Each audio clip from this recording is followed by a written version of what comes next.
Hello बच्चों, चलो शुरू करते हैं। Next topic that is food and food preservation. जो ये पिछला चैप्टर हमने पढ़ा था ये उसी से रिलेटेड है और बहुत ज़्यादा इसमें कंटेंट नहीं है, बहुत थोड़ा सा है और बहुत जल्दी ये कंप्लीट हो भी जाएगा। ठीक है, चलिए शुरू करते हैं। कोशिश करेंगे हाफ एन आवर में इस चैप्टर को हम कंप्लीट कर दें। देखिए यहाँ पे न्यूट्रिएंट के बारे में बात की जा रही है। हमने पिछले चैप्टर में ये पढ़ा था ना कि जितने भी लिविंग ऑर्गेनिज्म होते हैं उनको अर्थ के ऊपर सर्वाइवल के लिए किस चीज की जरूरत होती है, first of all air, water and food. ठीक है, और फूड क्या करता है, हमारी बॉडी को एनर्जी देने का काम करता है, हमारी बॉडी के मेंटेनेंस के लिए जरूरी है, ग्रोथ के लिए जरूरी है। समझ रहे हैं? तो ये जो फर्स्ट पैराग्राफ है इसमें आपको यही चीजें बताई हुई है कि यूजुअली फूड क्या करता है। फूड हमारे प्लांट से और एनिमल्स दोनों से हमें मिल सकता है। फूड के कंपोनेंट्स कौन से होते हैं, न्यूट्रिएंट क्या होते हैं, न्यूट्रिएंट वो सब्सटेंस होते हैं जो हमारी बॉडी के नरिशमेंट के लिए जरूरी होते हैं, उनको हम कहते हैं न्यूट्रिएंट्स। ठीक है, ये 2 टाइप के होते हैं। किसके कितनी रिक्वायरमेंट है इसके बेसिस पे हम उनको मैक्रोन्यूट्रिएंट एंड माइक्रोन्यूट्रिएंट इस तरीके से क्लासिफाई करते हैं। मैक्रोन्यूट्रिएंट की बात करें तो इसमें हमारे कार्बोहाइड्रेट, फैट्स एंड प्रोटीन्स आते हैं, जबकि माइक्रोन्यूट्रिएंट की बात करें तो उसमें विटामिन एंड मिनरल्स आते हैं। वहीं रफेज की बात करें जो डाइटरी फाइबर होती है ये भी हमारी बॉडी में बहुत डाइटरी हेल्थ को मेंटेन करने के लिए बहुत जरूरी होती है। एक चीज याद रखिएगा, हमारी बॉडी में ये डाइजेस्ट नहीं होती है बट हमारे फूड के डाइजेशन में, उसको बल्क देने में और हमारी बॉडी से वेस्ट को बॉडी से आउट करने के लिए बहुत ज्यादा जरूरी होती है। डन, आगे देखते हैं। न्यूट्रिएंट्स की बात करें, फूड में न्यूट्रिएंट कौन कौन से होते हैं, कार्बोहाइड्रेट होता है, प्रोटीन होते हैं, मिनरल्स होते हैं, वाटर होता है, रफेज होता है एंड विटामिन होते हैं। ये आपके मैक्रो एंड माइक्रो दोनों तरह के न्यूट्रिएंट्स होते हैं। फूड क्या होता है, ठीक है, food one of the most basic requirement of any living organism. Eating proper food, correct combination of food, eating habit according to the age, time and etcetera, ये सारे बहुत इंपॉर्टेंट पैरामीटर हो जाते हैं जब हम हेल्दी रहने की बात करते हैं। कहने का मतलब क्या है, अगर हमें हेल्दी रहना है हमें प्रॉपर अमाउंट ऑफ फूड लेना है, ज्यादा नहीं लेना है, कम भी नहीं लेना है, करेक्ट कॉम्बिनेशन लेना है। ऐसा नहीं है कि उस फूड में कोई एक कंपोनेंट बहुत ज्यादा हो जाए, मीन्स कार्बोहाइड्रेट ही बहुत ज्यादा है बाकी के सारे न्यूट्रिएंट नहीं है, ऐसा नहीं होना चाहिए। Eating habits according to age, आपकी एज है मीन्स ग्रोइंग एज है, आप कम अमाउंट में फूड ले रहे हैं तो आपकी बॉडी की ग्रोथ सही नहीं होगी।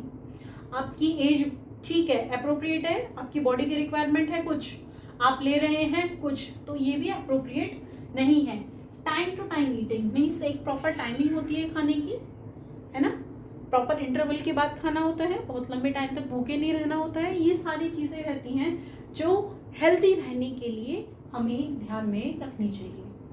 चाहे ओवर ईटिंग की बात करें चाहे अंडर ईटिंग की बात करें, ये किसी भी पर्सन को सिक बना सकते हैं, बीमार कर सकते हैं।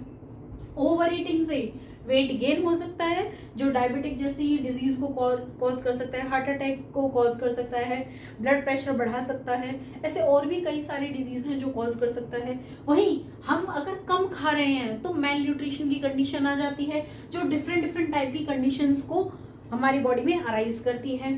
ठीक है, जैसे मान लीजिए कोई एक पर्सन है जो प्रोटीन डिफिशियंसी फूड को ले रहा है तो उसे क्वाशियारकर और मेरस्मस दोनों में से कोई एक डिजीज हो सकती है। समझ रहे हो, तो ये होती है malnutrition. Food types and eating habits,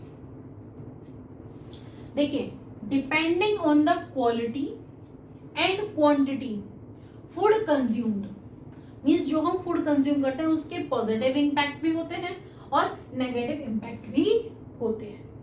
ठीक है, in this section we will discuss how food is classified depending on the quality. इस चैप्टर में हम क्वालिटी के बेसिस पे बात करेंगे।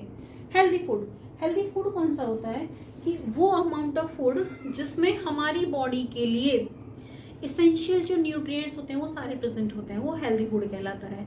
छोटा सा एग्जांपल लेते हैं, बर्गर खा रहे हैं आप या कोल्ड ड्रिंक ले रहे हैं, उनमें शुगरी सब्सटेंस ज़्यादा हो सकता है, ऑयली सब्सटेंस ज़्यादा हो सकता है, लेकिन क्या वहाँ पे आपको सारे न्यूट्रिएंट मिल रहे हैं? नहीं, नहीं मिल रहे, तो वो हेल्दी फूड की कैटेगरी में नहीं आते हैं। ठीक है, इसीलिए आपसे कहा जाता है जो जंक फूड होता है वो हेल्दी नहीं होता है। ठीक है, just a second.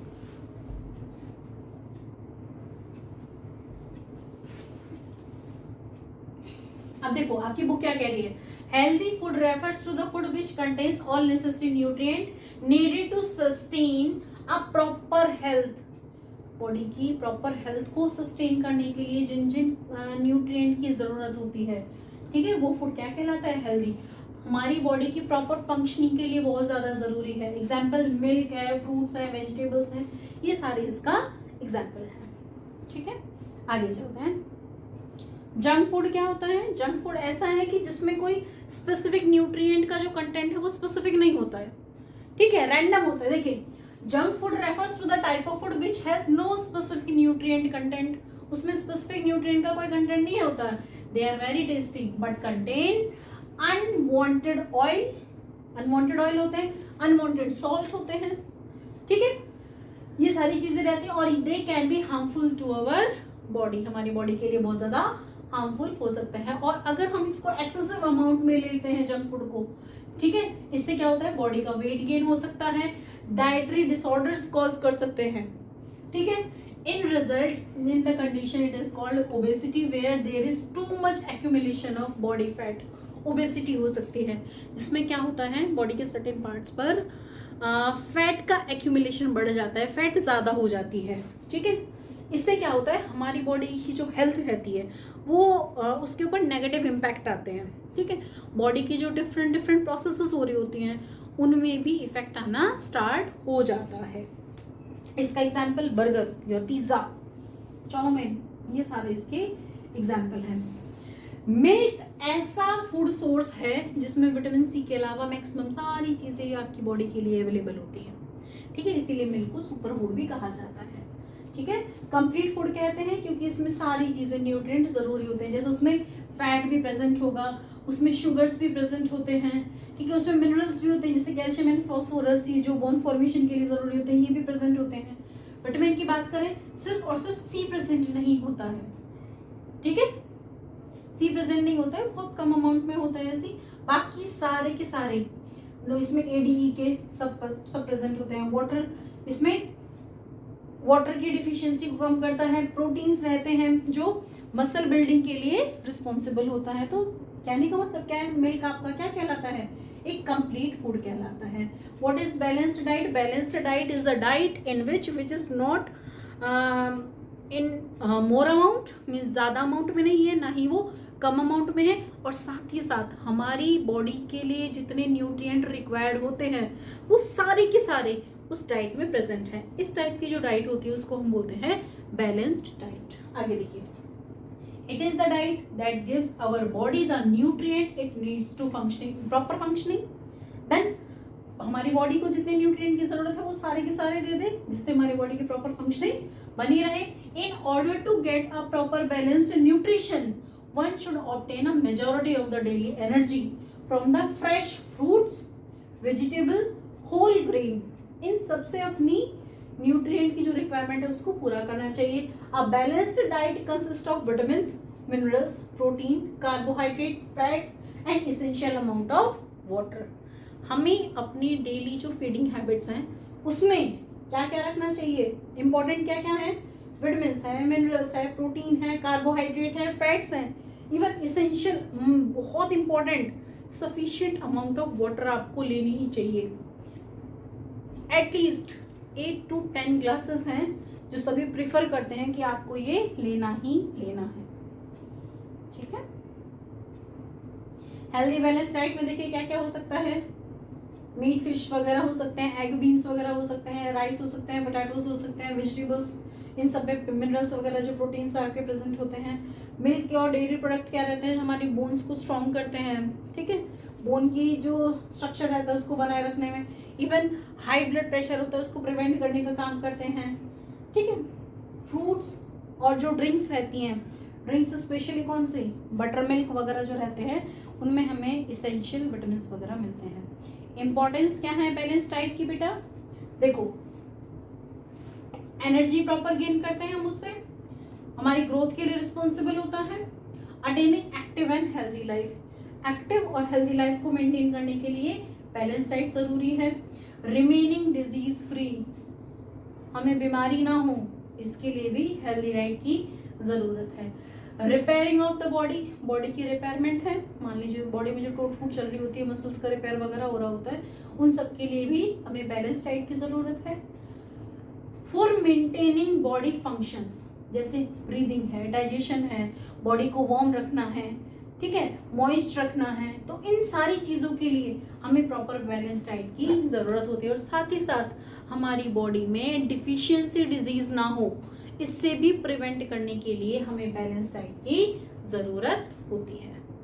Is that clear? Is that clear? यहाँ पे आप बात कर रहे हैं डिफिशियंसी डिजीज। अगर कोई न्यूट्रिएंट हमारी बॉडी में प्रॉपर नहीं पहुंचता है, या हमारी बॉडी को जितने अमाउंट ऑफ न्यूट्रिएंट की जरूरत होती है वो उतना नहीं मिल पाता है, तो हमारी बॉडी डिफिशियंसी डिजीज से सफर करती है। डन? आपकी वो क्या कह रही है, देखिए, disease that are caused by the dietary deficiency for specific nutrients, specially vitamins and mineral. Specially किसकी बात कर रहे हैं आप? Vitamins and mineral. तो इस टाइप की जो डिजीज होती है उनको हम बोलते हैं डिफिशियंसी डिजीज। मतलब अगर कोई ऐसी डिजीज है जो किसी न्यूट्रिएंट की कमी की वजह से हुई है, तो इस टाइप की डिजीज को हम बोलते हैं deficiency disease. They are also called insufficiency disease. Insufficiency मतलब कोई न्यूट्रिएंट सफिशिएंट अमाउंट में नहीं पहुंच रहा है, डन, तो इसको हम क्या बोलते हैं? Insufficiency disease. For example beriberi vitamin B की डिफिशियंसी से होती है, नाइट ब्लाइंडनेस विटामिन ए की कमी की वजह से होती है, क्वाशियोरकर प्रोटीन डिफिशियंसी डिजीज है, मेरस्मस ये भी आपकी protein and calorie deficiency disease है। मींस प्रोटीन तो होगा ही होगा, साथ में calorie means energy proper amount में नहीं मिल रही है, डन, तो ये रहती है। यहाँ पे एक टेबल दी हुई है बेटा, जहाँ पे क्वाशियोरकर और मेरस्मस दोनों में डिफरेंस दिया हुआ है। जैसे ये पैरामीटर्स हैं, ये क्वाशियोरकर के बारे में है, ये मेरस्मस के बारे में है। नंबर 1 कॉज्ड बाय, क्वाशियोरकर है ये भी प्रोटीन की डिफिशियंसी से कॉज होता है, और जो मेरस्मस है प्रोटीन के साथ साथ कार्बोहाइड्रेट और फैट भी हमारी बॉडी को प्रॉपर नहीं मिल रहा है, तो मेरस्मस लाइक कंडीशन बनती है हमारी बॉडी में। डन? सिम्टम्स क्या हैं? क्वाशियोरकर में क्या होगा? बेली का जो फैट है, मतलब बेली है, वो लार्ज हो जाएगी, किसी भी तरह का वेट गेन नहीं होगा, साथ ही साथ मसल जो मास रहता है वो डिक्रीज होने लगता है। वहीं मेरस्मस में बात करें, जो हेयर है वो लॉस होने लगेगा, और जो स्किन है वो स्केली हो जाएगी, फटी फटी स्केली, ठीक है। इसमें कौन से वो रहते हैं, बच्चे रहते हैं, या कौन से एज के जो पीपल रहते हैं जो ज्यादा इफेक्ट करते हैं? क्वाशियोरकर में 1 से लेके 5 ईयर के जो बच्चे रहते हैं वो सफर करते हैं, और मेरस्मस में 1 ईयर से जो नीचे के बच्चे रहते हैं वो सफर करते हैं। क्वाशियोरकर में भूख नहीं लगती है, मेरस्मस में बहुत ज्यादा भूख लगती है, एपेटाइट, ठीक है। तो ये याद करिएगा। ये देखिए, राइट में मेरस्मस है और ये क्वाशियोरकर है, ठीक है। ये इथोपिया से लिए हुए हैं। यहाँ पे कुछ न्यूट्रिएंट डिफिशियंसी डिजीज हमने पिछले चैप्टर में भी बात करी थी, और यहाँ पे भी बात कर रहे हैं। जैसे विटामिन ए की वजह से नाइट ब्लाइंडनेस होता है, विटामिन बी की वजह से बेरी बेरी, सी की वजह से स्कर्वी, डी की वजह से रिकेट्स जिसमें बोन टेढ़ी हो जाती है, कैल्शियम की वजह से टूथ डिके होने लगता है, और साथ ही साथ बोन्स आपकी वीकर होने लगती हैं, आयोडीन की वजह से गॉयटर हो जाता है ना, और साथ ही साथ आयरन की वजह से, आयरन की कमी की वजह से हमें एनीमिया होता है, जिससे हमें वीकनेस फील होती है, ठीक है। विटामिन ए नाइट ब्लाइंडनेस, रात को अच्छा नहीं दिखाई देगा, पुअर विजन हो जाएगी, बेरी बेरी, इसमें क्या हो जाएगा, मसल्स जो है वो वीक हो जाएंगी, और बहुत काम करने के लिए हमारे पास बहुत कम एनर्जी होती है। विटामिन सी की वजह से जो गम रहते हैं, हमारे मसूड़े रहते हैं, उनसे ब्लड आने लगता है, स्कर्वी हो जाता है, ठीक है। विटामिन डी की कमी की वजह से बोन जो है वो बेंड हो जाती है, स्पेशली पैरों की जो बोन होती है ना, पैरों की, ठीक है, फीबिया, एंटिबिला, ये टेढ़ी हो जाती हैं। कैल्शियम की कमी की वजह से जो बोन रहती हैं वो कमजोर हो जाती है, और साथ ही साथ जो दांत रहते हैं वो मतलब टूथ का डिके होने लग जाता है, वो टूटने लगते हैं। आयोडीन की जो ग्लैंड रहती है यहाँ पे, ठीक है, थायराइड ग्लैंड जो रहती है वो स्वेल अप होने लगती है। आयरन की कमी की वजह से क्या हो जाता है, एनीमिया हो जाता है, और हमारी बॉडी में बहुत ज्यादा वीकनेस होने लगती है। नेक्स्ट आ रहा है फूड का स्पॉइलेज। फूड का स्पॉइलेज का मतलब होता है कंटामिनेशन ऑफ फूड, खराब हो जाना। ठीक है, अब देखिए अक्सर आपने देखा है कि अगर हम अपने फूड आइटम्स को बहुत लंबे टाइम के लिए रख देते हैं तो वो खराब हो जाते हैं, खराब हो जाते हैं, स्पॉइल हो जाते हैं, और बहुत लंबे टाइम तक हम फूड आइटम्स को नहीं रख सकते। ठीक है, क्योंकि अगर हम इस टाइप की कंडीशन वाले फूड को खा लेते हैं तो वो जो फूड है एक्चुअल में वो न्यूट्रिएंट ना देके हमारी बॉडी के लिए पॉइजन का काम करने लगता है, जिसको हम बोलते हैं फूड पॉइजनिंग। ठीक है, चलो आपकी बुक क्या कह रही है ये देखते हैं। Food spoilage is a process by which food get contaminated to the point at which it become unfit for consumption. Means इस टाइप का कंटामिनेशन हो गया है कि अगर आप उसे कंज्यूम करना चाहें तो कंज्यूम नहीं कर सकते, वो आपकी बॉडी के लिए ठीक नहीं है। A spoiled food shows color change, उसमें कलर चेंज हो जाता है, उसमें स्मेल चेंज हो जाती है, उसका अरोमा चेंज हो जाता है, emits foul स्मेल आने लगती है, उसमें से बदबू आने लगती है। ठीक है, फैक्टर, ऐसे कौन कौन से फैक्टर हैं जिसकी वजह से आपका फूड स्पॉइल होता है, खराब होता है। Number 1 time. अगर आपने किसी फूड को बहुत लंबे टाइम के लिए रख दिया तो वो स्पॉइल हो जाएगा, खराब हो जाएगा। ठीक है, डन। माइक्रो ऑर्गेनिज्म, कई बार माइक्रो ऑर्गेनिज्म के एक्शन की वजह से क्या होता है, आपका जो फूड है वो रूम टेम्परेचर पर खराब हो जाता है। इसका बहुत अच्छा एग्जांपल है, अगर अभी गर्मियां चल रही हैं तो मम्मी दाल वगैरह बना के रख देती है या मॉर्निंग में कोई सब्जी बना के रख देती है, तो दोपहर के टाइम उसमें से स्मेल आने लग जाती है ना। क्यों?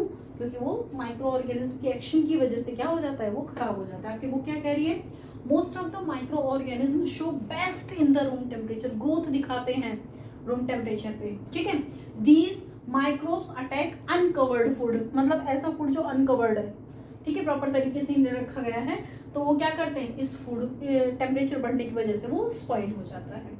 ठीक है, उसके ऊपर एक्शन किस किस का होगा, वो बैक्टीरिया का हो सकता है, वायरस का हो सकता है, फंगस का हो सकता है, इनके एक्शन की वजह से वो फूड आपका खराब हो जाता है। एंजाइम्स क्या होता है, बायोलॉजिकल कैटलिस्ट होते हैं। ठीक है, जो क्या कर रहे होते हैं, आपके फूड को स्पॉइल करने का काम कर रहे हैं। फॉर एग्जाम्पल बनाना जो रहता है, बनाना आपका वो ग्रीन से येलो में और येलो से ब्राउन में कन्वर्ट हो जाता है। क्यों? क्योंकि उसके ऊपर एक एंजाइम हम डालते हैं ताकि वो राइपन हो जाए, पक जाए, है ना। Not only the colour but also the taste and texture. ऐसा नहीं है कि सिर्फ उसके कलर में चेंजमेंट आपको देखने को मिलता है, जबकि उसके कलर टेस्ट में भी चेंज होता है, उसके टेक्सचर में भी चेंज हो जाता है। ठीक है, environmental and chemical factors. When food react with air, chemical process takes place and produce changes in food.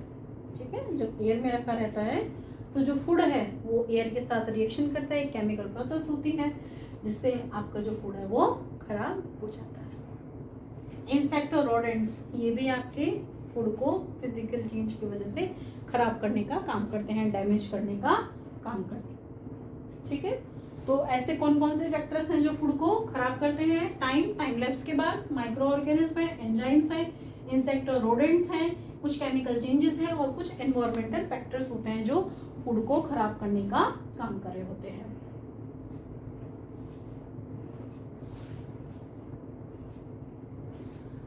Effects of heating spoiled food on health. देखिए बहुत इंपॉर्टेंट लाइन है और समझना जरूरी है। देखिए the health effect of eating spoiled और expired food. जब हम स्पॉइल्ड फूड को या एक्सपायर्ड फूड को हम खा लेते हैं, नन टू द सीवियर, कई बार ऐसी कंडीशन होती है उसका हमारे बॉडी पे कोई इफेक्ट ना पड़े, लेकिन कई बार ऐसी सिचुएशन हो जाती है कि हमारी जो कंडीशन होती है वो वर्स्ट हो जाती है। ठीक है, क्यों? When the appearance, taste, texture and smell of the food changes, it is indication that food is unsafe to eat. अगर आपको ऐसा फील हो रहा है कि फूड का टेक्सचर चेंज हो गया है, उसकी स्मेल चेंज हो गई है ना, उसका टेस्ट चेंज हो गया है, तो कहीं ना कहीं आपको ये चीज समझ जानी चाहिए कि अब जो फूड है वो खाने लायक नहीं बचा है। Spoiled food can cause a condition called food poisoning. मैंने आपको बताया था ना कि मान लीजिए आपका बैक्टीरिया इन्फेक्टेड आपका फूड है, आपने उसको कंज्यूम कर लिया, तो वो फूड आपको न्यूट्रिएंट देने की जगह वो एज अ पॉइजन की तरह काम करने लगता है। इस कंडीशन को हम बोलते हैं फूड पॉइजनिंग, और बेसिकली किसकी वजह से कॉज होती है? बैक्टीरिया की वजह से कॉज होती है। द सिम्टम में इंक्लूड, इसमें नौशिया आ सकती है, वोमिटिंग आ सकती है, ह्यूमन बीइंग को डायरिया हो सकता है, ठीक है, कई बार बहुत ज्यादा पेट में दर्द देखने को मिल सकता है, फीवर देखने को मिल सकता है, ये सारी कंडीशंस अराइज होती है। समझ में आया? इसीलिए हम जो खाना खा रहे हैं वो हमें बहुत ध्यान से खाना चाहिए। कहीं ऐसा तो नहीं है पैक्ड फूड अगर आप ले रहे हो तो उस पर प्रॉपर एक्सपायरी डेट चेक करो, कहीं वो ओपन तो नहीं है, कहीं एयर से एक्सपोज तो नहीं हो गया है। इन सारी चीज़ों को आपको खास ख्याल रखना है। समझ में आया? फूड को प्रिजर्व करके रखना है। देखिए कई बार क्या होता है कि जब डे टू डे लाइफ में बात करते हैं तो आपके पास जो फूड है उसको हमें बहुत लंबे टाइम तक स्टोर करके रखना होता है और उसके लिए हम कुछ सर्टेन मेथड अपनाते हैं जिससे हम फूड को बहुत लंबे टाइम तक यूज़ कर सकें। ठीक है, उसमें ड्राइंग आ सकता है ना, सॉल्टिंग आ सकता है, शुगर में ऐड करना हो सकता है, उसमें कुछ केमिकल सब्सटेंसेस मिलाना हो सकता है। समझ रहे हो? ये कुछ मेथड्स हैं, फ्रीजिंग हो सकता है। तो ये कुछ मेथड्स हैं जिसकी वजह से हम अपने फूड को बहुत लंबे टाइम तक इस्तेमाल कर सकते हैं। ठीक है, जस्ट अ सेकेंड।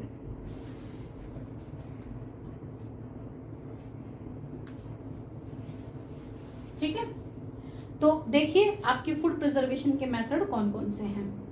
अब देखिए क्या कह रहे हैं, food preservation is a science that deal with the process of prevention of decaying और spoiling of food.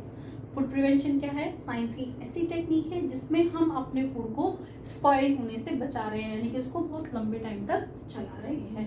That allowing it storage in the best condition for the future. मतलब ऐसे उसे स्टोर करना है कि हम बहुत लंबे टाइम तक उसे इस्तेमाल कर सकें। इसमें क्या इंश्योर किया जाता है कि फूड की क्वालिटी डिटोरिएट ना हो, उसकी एडिबिलिटी बनी रहे, मतलब हम उसे खा सके, उसकी न्यूट्रिटिव वैल्यूज जो हैं उसमें कोई चेंजमेंट ना हो। ये तीन चीज़ों का हमें खास ख्याल रखना है। मतलब ना तो वो खराब हो, खाने के लिए फिट हो, और उसके न्यूट्रिएंट में गड़बड़ नहीं होनी चाहिए। कि ऐसा नहीं है कि हमने स्टोर तो कर दिया लेकिन उसकी न्यूट्रिएंट की जो कम अमाउंट है या न्यूट्रिएंट की जो क्वालिटी है वो डिटेरिएट हो गई, ऐसा नहीं होना चाहिए।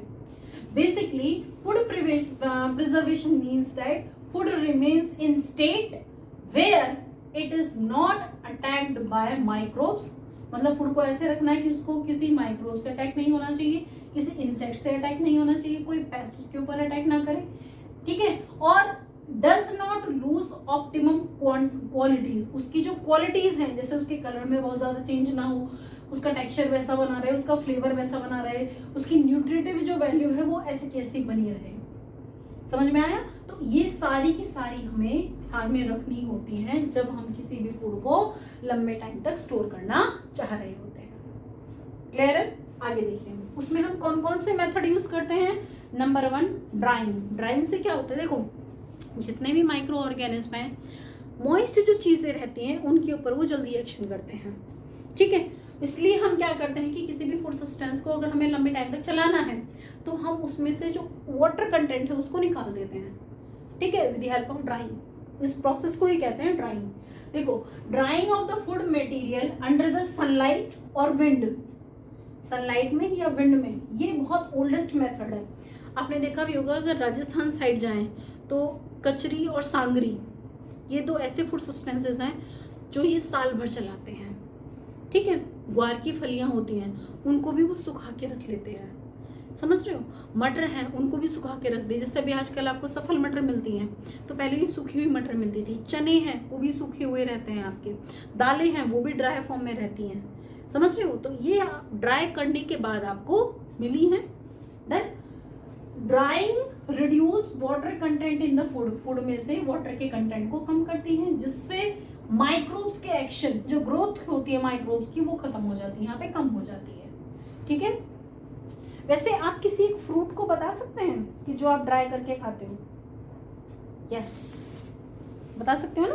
एप्पल ड्राई मिलता है ना, वैष्णो देवी जाते हैं वहां पे प्रसाद में मिलता है ना सूखा हुआ सेब। नंबर 2 आ रहा है फ्रीजिंग। फ्रीजिंग में हम क्या कर रहे होते हैं कि आपका जो फूड सब्सटेंस है उसका टेम्परेचर डिक्रीज कर देते हैं, जिससे उसमें माइक्रोब्स की जो ग्रोथ है वो रुक जाती है। ठीक है, तो keeping food in cold storage reduce microbial growth. For example frozen P, मैंने अभी आपको सफल मटर का एग्जांपल दिया था ना, वो क्या है? फ्रोजन पी है। स्मोकिंग। स्मोकिंग क्या होता है कि आपकी वुड हमने बर्न करी, उसका जो स्मोक रहता है उससे फूड को हम एक्सपोज कर देते हैं। इससे क्या होता है कि जो माइक्रोब रहते हैं वो मर जाते हैं, यानी कि स्मोक जो रहता है वो एंटी माइक्रोबियल प्रॉपर्टीज का रहता है। ठीक है, स्मोक रोस्टिंग, इसे हम स्मोक रोस्टिंग भी बोलते हैं, स्मोक के अंदर ही रोस्ट करना चीजों को। ठीक है, तो इससे भी हम बचा सकते हैं। नेक्स्ट आ रहा है पैकिंग। पैकिंग से क्या होता है, एयर टाइट बैग में और बॉटल्स में हम चीजों को पैक कर देते हैं जिससे माइक्रोबियल ग्रोथ रुक जाती है। नेक्स्ट आ रहा है ऑयलिंग और सॉल्टिंग। किसी भी जैसे आपने पिकल्स देखे हैं, अचार देखिए, उनमें अचार में क्या देखने को मिलता है आपको, एक्सेसिव अमाउंट में ऑयल देखने को मिलता है और सॉल्ट देखने को मिलता है। ऑयलिंग और सॉल्टिंग से क्या होता है कि माइक्रोबियल ग्रोथ रुक जाती है, वो फर्दर नहीं हो पाती। ठीक है, सॉल्टिंग कॉज डिहाइड्रेशन, सॉल्टिंग की वजह से डिहाइड्रेशन होता है जिससे माइक्रोबियल जो सेल रहती हैं वो ग्रो नहीं कर पाती, वो प्रिवेंट हो जाती हैं। ठीक है, ऑयल किस लिए यूज करते हैं, ये क्या करता है, ऑयल फूड को प्रिजर्व करने का काम करता है, बचाने का काम करता है। ठीक है, नेक्स्ट आ रहा है शुगर। शुगर को ऐड करने से भी माइक्रोबियल ग्रोथ नहीं होती। जैसे जैम वगैरह बनाते हैं, फ्रूट जैम बनते हैं, उसमें हम क्या देखते हैं, वो काफी लंबे टाइम तक चलते हैं, क्यों, with the help of sugar. कुछ केमिकल्स होते हैं जैसे एसिडिक एसिड, विनेगर, अक्सर देखा होगा मदर जो रहती हैं, मम्मियाँ जो रहती हैं, जब वो अचार बना रही होती हैं तो उसमें वो एक वाइटिस केमिकल सब्सटेंस मिला रही होती है, एक्चुअल में वो क्या आता है आपका एसिटिक एसिड या सोडियम बॉन्ज़ाइड। ये क्या होते हैं, आर्टिफिशियल प्रिजर्वेटिव्स होते हैं, ये माइक्रोबियल ग्रोथ को रोकते हैं और आपका जो पिकल रहता है वो लंबे टाइम तक चल रहा होता है। क्लियर है। नेक्स्ट आ रहा है हीटिंग एंड बॉइलिंग। आपने देखा होगा अक्सर मम्मी कहते हैं ना, जैसे हम कच्चा दूध रहता है उसको हम रख देते हैं तो वो जल्दी खराब हो जाता है, वहीं दूध को हमने बॉईल करके रख दिया तो हो सकता है वो 4-5 घंटे 8-10 घंटे वो चल जाए। समझ रहे हो, उसमें माइक्रोबियल ग्रोथ नहीं हो पाती है। समझ में, तो हीटिंग से क्या होता है, हीटिंग या फिर बॉइलिंग से माइक्रोबियल ग्रोथ जो रहती है वो रुक जाती है, उसमें माइक्रोब्स ग्रो नहीं कर सकते जब हम टेम्परेचर को उसको बढ़ा देते हैं। नेक्स्ट आ रहा है पैस्चराइजेशन। लुईस पास्चर जी ने इस प्रोसेस को डिस्कवर किया था। इस प्रोसेस में हम करते क्या हैं कि फूड से जो माइक्रो ऑर्गेनिज्म है हम उनको किल करने का काम कर रहे हैं। करते कैसे हैं कि हम अपने मिल्क को, स्पेशली मिल्क को 72 से 80 डिग्री सेंटीग्रेड तक गर्म करेंगे, 15 सेकंड के लिए गर्म करते हैं और फिर एकदम से उसको स्लो डाउन कर देते हैं, कूल डाउन कर देते हैं। आपकी बुक क्या कह रही है, in this method which involve heat processing of food to kill disease causing bacteria to make food safe to eat. इसमें हम क्या कर रहे होते हैं, डिजीज कॉजिंग बैक्टीरिया को किल करने का काम कर रहे होते हैं। It was first demonstrated by Louis Pasteur, जो कि क्या थे, फ्रेंच साइंटिस्ट थे। इन दिस प्रोसेस, इस प्रोसेस में हम करते क्या है, the food material is heated over a high temperature. बहुत हाई टेम्परेचर पर हमने फूड को क्या किया, गर्म किया, कुछ सेकंड के लिए गर्म किया और एकदम से उसको क्या करते हैं, एंड देन सडनली कूल्ड, एकदम से उसको ठंडा कर दिया और एकदम से पैक कर दिया। For example milk is pasteurised at 72 degree centigrade. Milk को हमने क्या किया, 72 डिग्री सेंटीग्रेड पर गर्म किया, कितनी देर के लिए, 15 सेकंड के लिए, और फिर एकदम से उसको हमने ठंडा कर दिया और हम उसको क्या कर देते हैं, कैन कर देते हैं, मतलब पैक कर देते हैं। ठीक है, this is known as pasteurisation. ठीक है, तो हमने क्या देखा, फूड के प्रिजर्वेशन के मेथड क्या क्या है, ड्राइंग है, फ्रीजिंग है, स्मोकिंग है, पैकिंग है, ऑयलिंग, सॉल्टिंग, शुगर ऐड करना, केमिकल ऐड करना, पैस्चराइजेशन करना, हीटिंग एंड बॉइलिंग करना। फूड का स्टोरेज, देखिए जब हम किसी फार्मर की बात कर रहे होते हैं, जब वो क्रॉप्स को ग्रो करते हैं तो ऐसा नहीं है कि वो उतनी ही क्रॉप उगाएंगे कि उनके घर घर के लिए ज़रूरी हो, वो मार्केट में भी बेचते हैं, है ना, उनके लिए वो एक तरीके से कैश क्रॉप का, फूड क्रॉप के साथ साथ कैश क्रॉप का भी काम करती है। अब इस फूड को हमें स्टोर करते हुए वो कुछ चीज़ें ध्यान में रखनी चाहिए। ध्यान में क्या रखी जाती हैं कि वो मॉइस्चर से कांटेक्ट में ना आए, पेस्ट या रोडेंट के कांटेक्ट में ना आए, डायरेक्टली एयर के एक्सपोजर में ना आए, है ना। इसको स्टोर करते हुए इन सारी बातों का ध्यान रखा जाता है जिससे वो क्रॉप जो है, यानी कि वो जो यील्ड हमने उगाई है वो कुछ लंबे टाइम तक चल सके। समझ में आया, इसी को हम बोलते हैं स्टोरेज। एंशिएंट टाइम से ग्रेनरीज बनी हुई थी, इवन इंडस वैली सिविलाइजेशन के टाइम पे भी हमें ग्रेनरीज देखने को मिली थी जहाँ पे फूड आइटम्स को स्टोर किया जाता था। समझ में आ रहा है। इसी तरह आज के टाइम में भी बड़े बड़े सीलियोज बनाते हैं, जिसपे हमारा जो क्रॉप्स हैं जो हमने एक्स्ट्रा अमाउंट में ग्रो करी है उनको हम स्टोर करते हैं। तो आपकी बुक क्या कह रही है, ये देखिए, food storage is a process that allows storing of food to be consumed for a longer period of time. हमने फूड को स्टोर कर दिया, क्यों? ताकि हम उसे बहुत लंबे टाइम तक स्टोर कर सकें। Crops on the large scale are stored in the granaries, बहुत ग्रेनरीज में स्टोर की जाती हैं। Granaries are large store house often build open the ground to keep food grains away from the pest and other animals. वही बात कर रहे हैं, सीलियोज वगैरह बना रहे हैं, ग्रेनरीज बना रहे हैं, जिससे पेस्ट और जो अदर एनिमल्स है उनसे हम उन्हें बचा सके। समझ में आया? बहुत लार्ज अमाउंट में तो हम क्या बनाते हैं, सीलियोज बनाते हैं। ये ऐसे स्ट्रक्चर्स रहते हैं जो बल्क में मटेरियल को स्टोर कर रहे होते हैं। देखिए बहुत बड़े बड़े स्ट्रक्चर्स होते हैं जिसमें बल्क में चीजें स्टोर की जाती है। ठीक है, it is a tall tower like structure of an on a farm. एक फार्म में बहुत टॉल बड़े बड़े स्ट्रक्चर्स बने हुए रहते हैं। ये डोमेस्टिक पर्पस के लिए भी हो सकते हैं, इसमें स्टोर कर रेफ्रिजरेशन भी कर सकते हैं। ये टिन होते हैं, कैन के होते हैं, एयर टाइट कंटेनर होते हैं। ठीक है, जिससे हम माइक्रोब्स और पेस्ट के एंट्री को ही रोक देते हैं। समझ में आया? तो इस तरीके से जो हमारा ये चैप्टर है ये भी होता है खत्म। बहुत छोटा सा चैप्टर था, बहुत इजी चैप्टर था। इसके अगर आप क्वेश्चन आंसर्स देखेंगे तो बहुत ही इजी हैं। एक बार गो थ्रू जरूर होइए, समझ में आता है वेल एंड गुड है, नहीं समझ में आता है कमेंट सेक्शन में लिखिएगा। ठीक है, मिलते हैं नेक्स्ट वीडियो में। वीडियो पसंद आ रही है, do like, subscribe and share. Thank you.